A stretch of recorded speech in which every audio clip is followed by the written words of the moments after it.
Hey, what's up, everybody? It is Uncle Mad here live on a Sunday morning to talk the full week 3 slate of NFL football. Going to get deep into the Titans-Packers game coming up today, noon local time kickoff. I will be there at the stadium, so there'll be a game day vlog coming from that. We'll get to that stuff in just a second. I want to quick start out a little NSC chat. We always got to bring Nashville SC into the channel when we're talking footy. I went to the game last night. Game vlog will be up at 11:30 Central Time today, so that'll give you a nice little pre-show for the NFL football today. 2-2 draw with FC Cincinnati.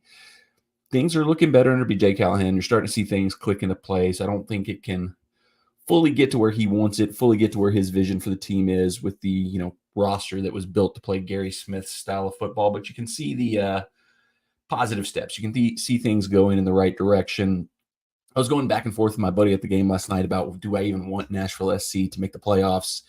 And I was kind of negative on it last night just because I'm kind of negative on how many teams make the playoffs in MLS. So not a specific thing, anti not wanting Nashville SC to make the playoffs, just kind of every year as we get closer to the playoffs and we see how many teams and how many bad teams are getting in at the bottom of the MLS from each division, it's just crazy. It's a cash grab to get more games in, to get more TV money from Apple, and just not a fan of it. Not great. So I just got negative on that. But I guess from a practical point of view, the more games, the more experience BJ can get under his belt, the more the players who are going to be here next year can get time learning his system, learning what he wants them to do.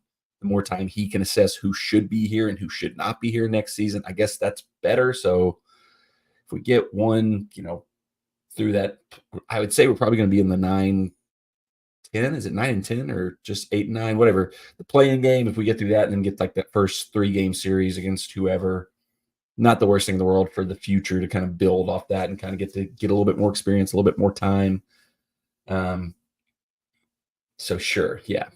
Playoffs. I don't know if we can get there. We got, I think, 4, maybe 5 games left in the season. We're kind of knocking on the door. We got a handful of results going in a row now. Got some teams that are at the bottom that we're in kind of the mix with up in these last few games. So it's an opportunity to get in there. I don't know if we can pull it off this late in the game, but I mean, the fact that a team that was on like something crazy, like a 9-game losing streak, can make the playoffs is just a little bit ridiculous. So that's all the Nashville SC talk. We got that out of the way. Let's get into the actual football. We'll start with Titans, Packers. So obviously that's what we care about here on the channel. Like I said, going to the game should be fun. I believe it's not officially confirmed, but Ian Rappaport, I believe, reported last night that Packers are officially going with Malik Willis. Again, Jordan Love not healthy enough to play. I kind of expected that. I mean, it seemed like it was a little bit of gamesmanship because the Packers did the same kind of thing last week, kind of not ruling Jordan Love out, So former Titans quarterback Malik Willis comes into town with the Green Bay Packers, going to shock the world last week when they got a win. But I think the thing that I forgot, because I was picking the Colts in that game, is that Matt LaFleur is a pretty good coach. He drew up a really good game plan to not let Malik Willis affect the game. Ran the ball something like 50 times, like for 200-plus yards on the Colts defense, just to control the game, keep the ball out of Malik Willis's hands. Smartest thing he could have done. Kind of forgot that Matt LaFleur was a good coach and might be able to figure something out. Comes here now. Difference being, I would say our run defense, the Titans' run defense, is going to be better than the Packers or than the Colts' run defense was. So I don't know that they can go with that same game plan against us and have it work. But I do think Matt LaFleur is a smart enough coach that he will have come up with a secondary plan, a new plan, a different plan of a way to attack the Titans' defense and kind of keep Malik Willis from, being the one who has to win the game, or keep Malik Willis from being the one who costs them the game. I think the one thing that kind of favors us in that regard is that, we essentially are still a very new coaching staff, a very new team with a very new style of play. So maybe not as much game film, maybe not as much, available data for him to figure out what the best way to attack our defense is. So that could play into our favor. It's only the 3rd game of this new era for us here.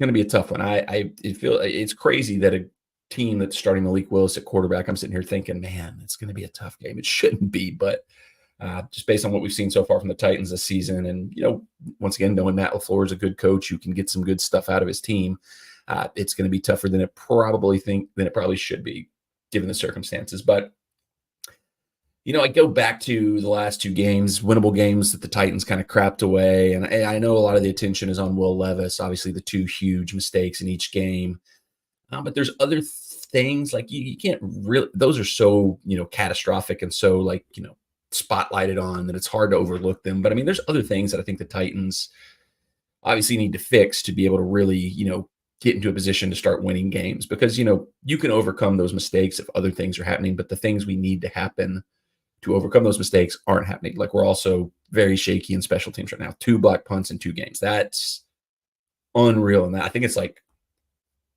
3 in 4 games going back to last season or something crazy like that. So that's got to be corrected. That's got to be fixed. And it seems like it's an effort thing more than like a tactical, lineup thing, which is weird. Like, how are you, special teams guys, you're barely on the roster. If all the people that should be busting their butt, working their tails off, it should be special teams guys, because you're barely on the team to begin with. But if we can correct that, if we can get, not huge mistakes out of special teams, maybe get some plays out of special teams, that'd be a huge step in the right direction. But the other thing is 2 issues. Our defense is currently ranked first in the NFL, which is huge, awesome, not taking anything away from them. They've played sensationally, especially given the fact that they've probably had to do more than they should. Like, we had I think 5 3-and-outs last season, so they were on the field way more than they should have been. Offense hasn't been supporting them, helping them enough. But the 2 areas where the defense is lacking, and that if we can get something going in these 2 areas, be huge for turning things around and getting things going, is the pass rush has been not quite where you'd like it to be. I think Arden Key is over across the board in stats that matter. That's not good for your edge rusher. Jeffrey Simmons hasn't had any sacks yet, but if you look at the film, if you watch the tape, he's getting double and triple teamed every play. So he's doing his job because he's opening things up for other players, and, there's not getting home enough. I almost wish we would I don't know that there is anything you can do at this stage, but to find another pass rusher, because if if Harold Landry was our secondary pass rusher, and Arden Key was an off the bench rotation guy, I think you start looking a lot better. Hassan Reddick is sitting there not wanting to play for the Jets. Is he on the trade market? Would they put him up for trade? Would the Titans be interested in something like that? That could be interesting. I don't know if it happens, but we'll see. But yeah, if we get a little more pass rush, that would certainly help. But the bigger one is we have not created a single turnover yet this season. So, catastrophic, disastrous turnovers from Will Levis, but the defense isn't getting the ball back for us on the other side of things. So, it makes it that much worse when you have those terrible turnovers, but you're not getting turnovers yourself. So maybe today's the day where we can correct some of that. If we can, the key to us is just got to be whatever Matt LaFleur's got drawn up. It's going to be a game plan to protect Malik Willis, keep him from having to do too much. We need to defensively counter that by forcing Malik Willis to do that. Because as Titans fans, we've seen Malik Willis. We know what he's got in his locker. We know what to expect from him, and we know what will happen if he has to do anything.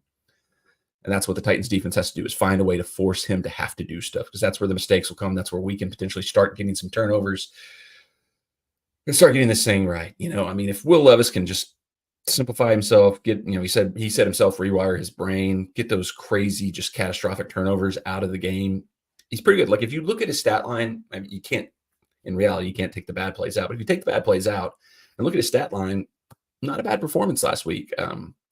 Rebounded nicely. The mistake didn't crush him. He didn't panic and lose his mind and fall apart the rest of the game. He came back, bounced back nicely. So that's encouraging on that end. But I've seen some people who've kind of criticized Brian Callahan's play calling. And I can't really get on board with that because, one, it's too early. We've just started the season. He's got 2 total games under his belt as a play caller and the NFL head coach. And the other thing is, I think it's pretty clear that the play calling is being done in a way because he doesn't fully trust Will Levis. And you can understand why, obviously. But I almost think you just got to rip the Band-Aid off, because one way or the other, by the end of the season, we need to know, can we move forward with Will Levis as our quarterback for the future?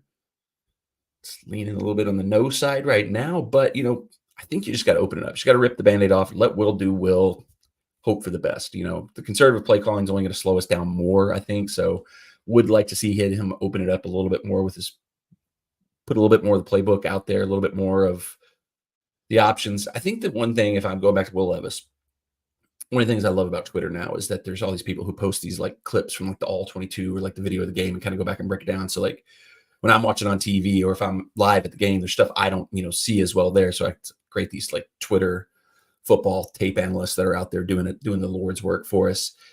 Maybe one of the more concerning things than the mistakes with Will Levis right now is he's either going through his progressions too fast and he's missing open players, like they're coming open after he's already moved on to his next read, or he's seeing the open receiver, doubting himself and hesitating for just a split second and throwing off the rhythm and timing of the play. That's a little bit more concerning than just like the random crazy fumble interception plays he's making. So it's a progression. He's young. I always think of like him, I'm not saying he's ever going to get to this level. This could be his last year in the NFL for all we know, but he has like signs and shades and reminds me of early years Josh Allen. Because like it was the same kind of thing in Buffalo where he was cannon arm, big throws, big stuff all over the field, and then just would have like brain fart meltdown, terrible disaster turnovers. And if you go back, the first 2, maybe even 3 years in Buffalo, they were to the point where they were discussing, do we have to dump Josh Allen and restart? Same things that are starting to have conversations here in Tennessee. Can Will Levis turn the corner and get things right the way Josh Allen did? I don't know. Time will tell. That's what we'll see here. The line right now for the Titans game with the Packers is Titans 3-point favorite. That is completely a Malik Willis line because, based on the first 2 games, you wouldn't expect us to be favored against anybody. I'll take the Packers +3 in that one just because I think till the Titans show it, till the Titans really prove it on the field, you almost just can't pick them. And if they win this game, I could see it being like a 21-20, something like that. Under is certainly probably a good look. It's, the over-under is 37. That is a low number there. So, Tornado in the chat said, were you at the NSC game last night? Yeah, I mentioned it earlier. I was there last night, had a good time. Fun game to watch, a lot of action. We'll have a game day vlog here on the channel coming up at 11:30 today, so stay tuned for that. Make sure you're subscribed. Turn the bell on for notifications so you get alerted when that goes live. Yeah, I don't have much else on the Titans game, the Packers game. I'm hopeful we'll see improvement. I'm hopeful, but I think I said the same things last week before we went into the Jets game. All right, so let's look at the NFL bigger picture as a whole. Let's start with my updated power rankings. These are updated off of Thursday's game, so we have factored in the Jets beating the stinking crap out of the Patriots Thursday night. So number 1, I've still got the Chiefs. They haven't looked too good. They've kind of got by the skin of their teeth in their 2 wins, but I think just who they are, what they've done, you got to keep them number 1 just kind of by default for now. Bills, I have the Bills at number 2. They might be the most impressive team so far this season. The big comeback and big win in week 1 against Arizona, and then just demolishing Miami in week 2. I mean, it's kind of going to be forgotten just because of the injury and the concern for his health and long-term future with Tua Tagovailoa, but he was atrocious in that game. Like, he was worse than Will Levis has been at any point this season in that game.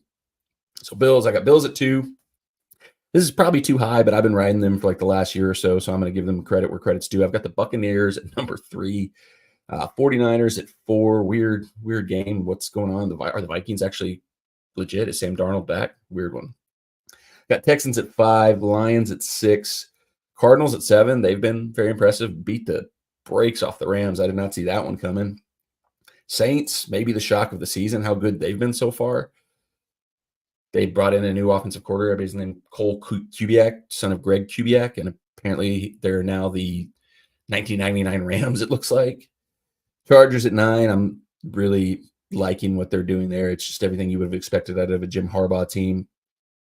Vikings 10, Seahawks 11, Eagles all the way down to 12. Oof, I had them at 2 last week. Packers at 13, Jets at 14, Steelers 15, Cowboys 16, Dolphins 17. Could be dropping. Ravens 18. That's crazy. Crazy for them to be that low, but I mean, you can't lose to the Raiders and get high rankings. Bengals 19, 0-2. Ravens and Bengals 0-2. Did a little bit crazy. Something's got to give there. Falcons 20, Raiders 21, Rams 22, Bears 23, Titans 24. Patriots at 25, Colts at 26, Commanders at 27, Browns at 28, Jags, who lost to the Browns and look like the wheels might be coming off down in Jacksonville. 29th, Broncos 30th, Giants 31st, and of course, the team that has benched Bryce Young and is by far the biggest disaster in the NFL, the Panthers, 32nd. All right, let's go to the picks. We're going to go through every single game, pick for the spread. Every week I do this. I use the DraftKings odds, and I take all my picks, and I put like a $1, to pay out like $800,000 parlay. Last week, first game on the pick, because we got in ahead of Thursday Night Football last week, I had the Dolphins 16-leg parlay completely blown up in game one because they just got destroyed by the Bills. But we ride again. Starting out, we got Broncos, Buccaneers. Buccaneers 6.5-point favorite. It's been really interesting. Like the heaviest favorites have lost outright. Let me see who the heaviest favorite is this week. It's the Bengals in week one to the Patriots and the Raiders last week to the Ravens. The heaviest underdogs have lost outright. And the underdogs have been barking. Like last week was crazy, especially a lot of underdog outright wins and a lot of underdog covers. Biggest spread looks to be only 7 this week. Dallas is a 7-point favorite over the Giants. Oh, that's next week. That's Thursday Night Football. Bengals are a 7-point favorite over the Commanders. Yeah, everything else is 6.5 or lower. All right, so let's just go through 6.5. That's for the Sunday games, today's games. That's one of the bigger spreads. The Broncos seem really bad. Buccaneers seem pretty dadgum good. But this also kind of looks at me like this might be that weird fluky game that nobody sees coming this week. I'm gonna stick with the Bucs. I've been on them since last season. We're going Bucs 6.5. Titans Packers already said I'm going Packers +3 there. Eagles reeling. Eagles are reeling after that disastrous performance on Monday Night Football. Saints, who have been rolling, they are 2.5-point favorites over the Eagles. So this is a question. This is for this game. Do the Eagles kind of clean things up, correct some of the issues they had Monday night, and are the Saints for real? Which way do you lean here? I'm having a hard time getting all in on the Saints just because I think their head coach is one of the worst coaches in all the NFL and wasn't that high on Derek Carr until he suddenly looks like the second coming of Kurt Warner out of nowhere.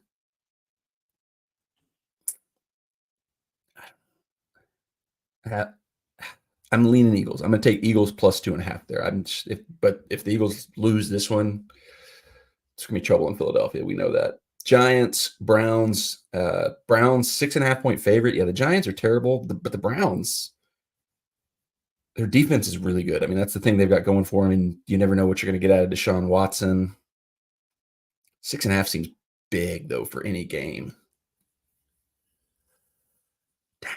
Can the Giants circle the wagons and put together any kind of performance in this game? I don't think I can't trust the Giants, but the Browns suck so bad too. God, this game sucks. This is such a weird week. Like I was looking through the games and like, this is like, not that I'm like an expert and ever get anything right, but this is like one of the harder weeks to pick because it's like everything you thought you knew in week 1 changed in week 2. So now it's like, what's going to happen in week 3? It's all over the place. Just can't trust the Giants. They're so bad. So I guess we go Browns 6.5. All that feels like way too many points. Texans, Vikings. This is interesting because the Texans have been good, but are they good the way everybody predicted them to be? They haven't looked like they're just like world beaters quite yet. The Vikings have been surprising people. Big win in week 1, blowout, and then they upset the 49ers week 2. Very similar to are they for real? It's at Minnesota, home dog.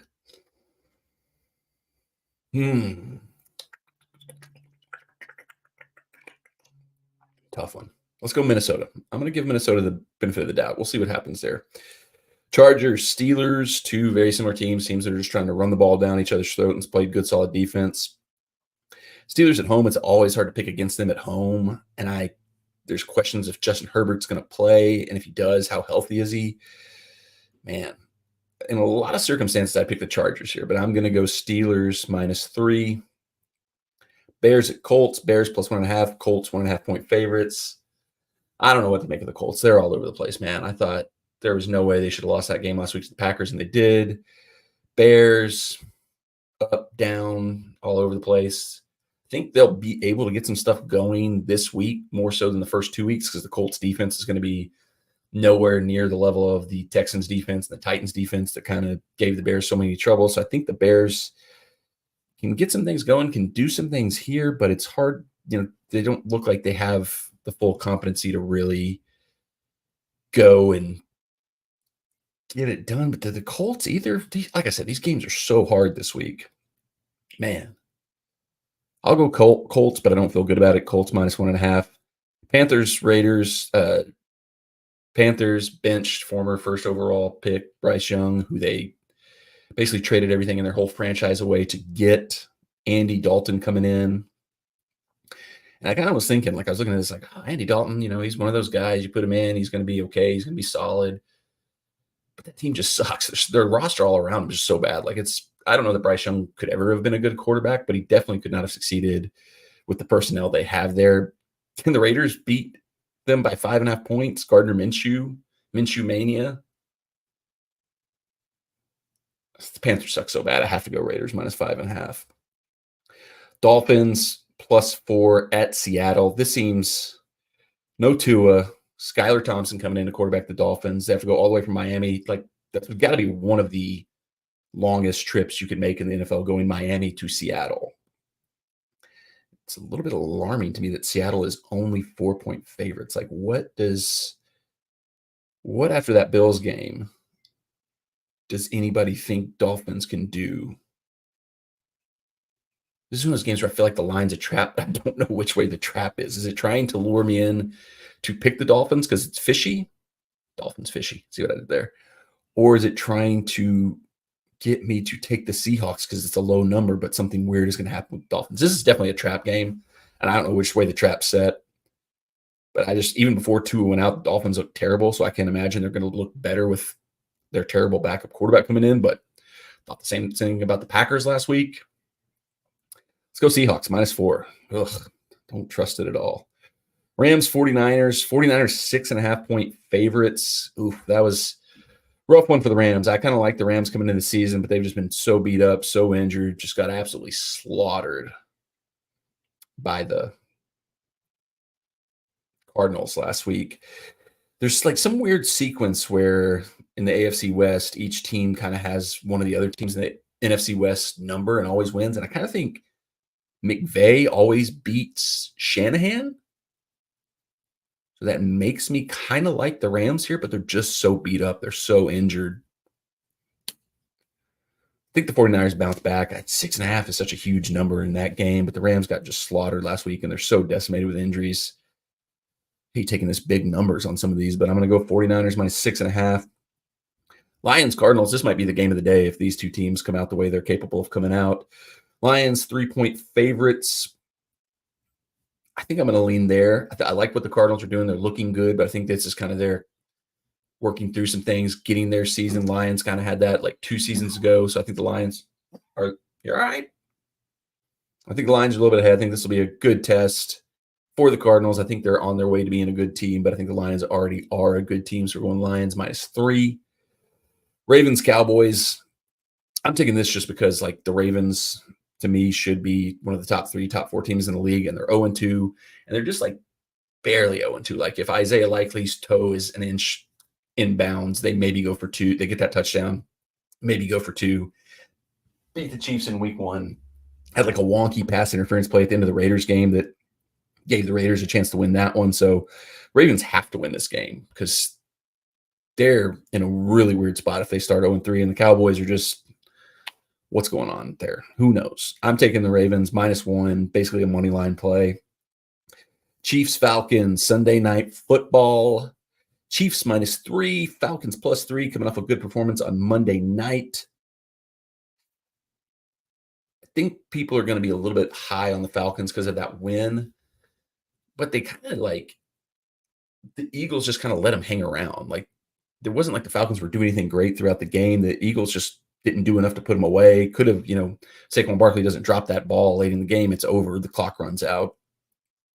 Chiefs are better than the Eagles. Chiefs will be more likely to not let the Falcons hang around the way the Eagles did. So I'm going Chiefs -3. Well, like I said, Chiefs, I've got them number one in my power rankings, but haven't been like completely fully impressive. They've been a few plays away from losing both those games. They could easily be in the same spot that Ravens are in and be 0-2 if there weren't a few little things that went their way towards the end of those games. Doubleheader for Monday Night Football. This is exciting. 2 Monday night games. That's always fun. Jaguars, Bills, 5.5-point favorites. Like I said, there's a little bit of a hint of the wheels falling off in Jacksonville. I heard some interesting stuff today. A podcast I was listening to said, this guy, I can't remember, I wish I could, because I would love to credit who said it, but talking with beat reporters in Jacksonville who, would kind of have their ear to the ground, know some stuff. There's some rumblings that the Jaguars are already kind of getting their ducks in a row to potentially go after Bill Belichick as their next head coach. And if you're already kind of looking down the road, you're probably already thinking things aren't going well here. Bills, -5.5. That's what we're taking. Commanders, Bengals. Bengals 7-point favorites.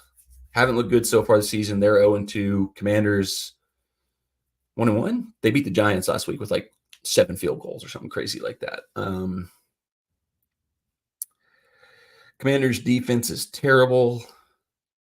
Offense is figuring itself out with their new rookie quarterback, but the Bengals got burned by them with that first week when they were -8. The Patriots and lost outright, but I don't think the Commanders are as built to like win ugly games the way the Patriots maybe are. The Bengals were a couple plays away from being able to beat the Chiefs. That weird kind of somewhat controversial, but I didn't think it was that controversial pass interference call. I thought it was pretty clearly pass interference, but whatever.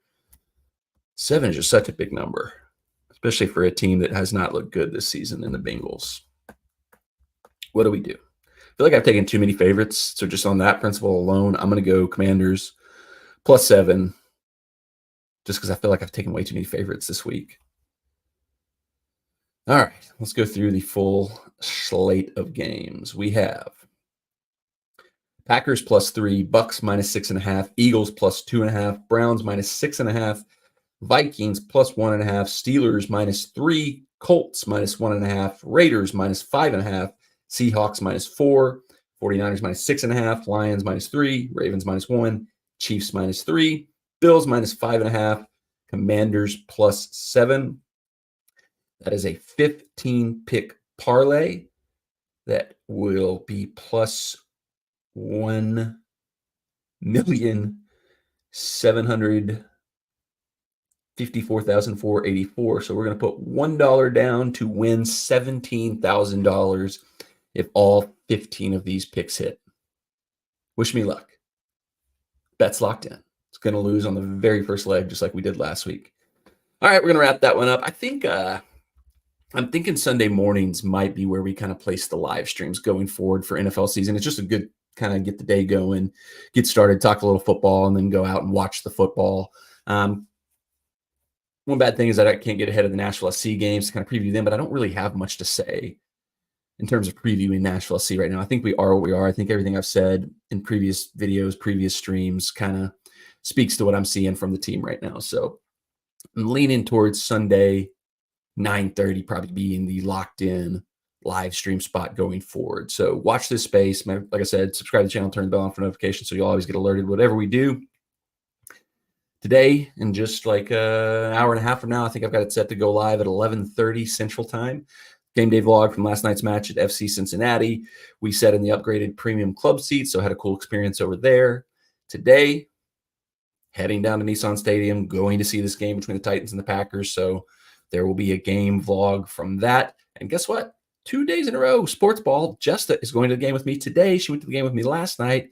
Videos are always better when she's in them, so you know they're going to be entertaining. So stay tuned for that. Likely coming out tomorrow on the channel.